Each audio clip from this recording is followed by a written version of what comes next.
Statusnya wong-wong kabeh padha nyelip daging. Ini kan nyelek gak rio besar ya sakan wong-wong biasa yang diselipkan yo ayam ya.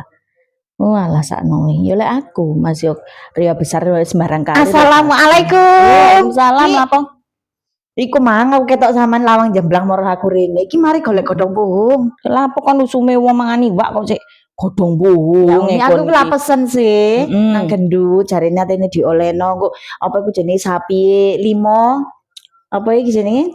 Daging kambing kok siji atene tak gule. Aku wis tuku bumbu gule. Terus tibake oleh mek situ aku mik salah cuwilik belum tok. Dikon nuku 20.000 ambek areke. Kan gak dikek makna ku temponge gede lho sing dikeki mi aku degil situ mekan. Lah sapa tene ngeropok degil mek situ tak gua mi salahku sing cuwilik ngono kan daginge blas ambek dikeki seprapat mekan mi.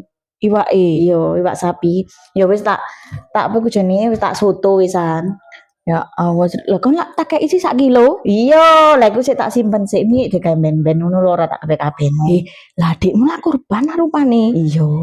Lah kon gak dikeki ya? Ya dikeki tapi mek titik mi wingi yo paling gak 1 kilo. Lah mosok atene nyaluk-nyaluk mi masih adikku. Kok nemen-men yo adikmu. Adikku ku nyene senengan ngekei uang mi cek ketok. Lek koyo mbake sampe golek-golek nandi yo mi. Padahal adik sugih ya. Lah aku lek masih sugih nomor 1 yo dulur tak Sri. Ya sajakno ngono iku terakhir. Lek aku ngono bendere yo ngono mi, dulure kudu nomor 1 bendere. Lek wong sing ngerti yo mi yo. Lah lek aku yo dulur wong liya lek aku. Yo nyene sampean ku dermawan mi. Sampean masih kudu dulurku. Kuwoyo dulurku yo. Oh iya ta Sri. Kok nemen-men adikmu montore loro, kurban sapiye gede 1.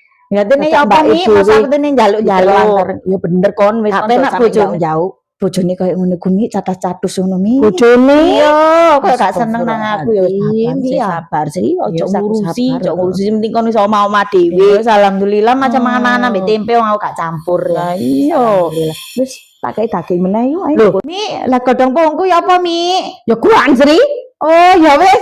Ya suwun ya mi ya won jane wong dermawan nek sampean mi.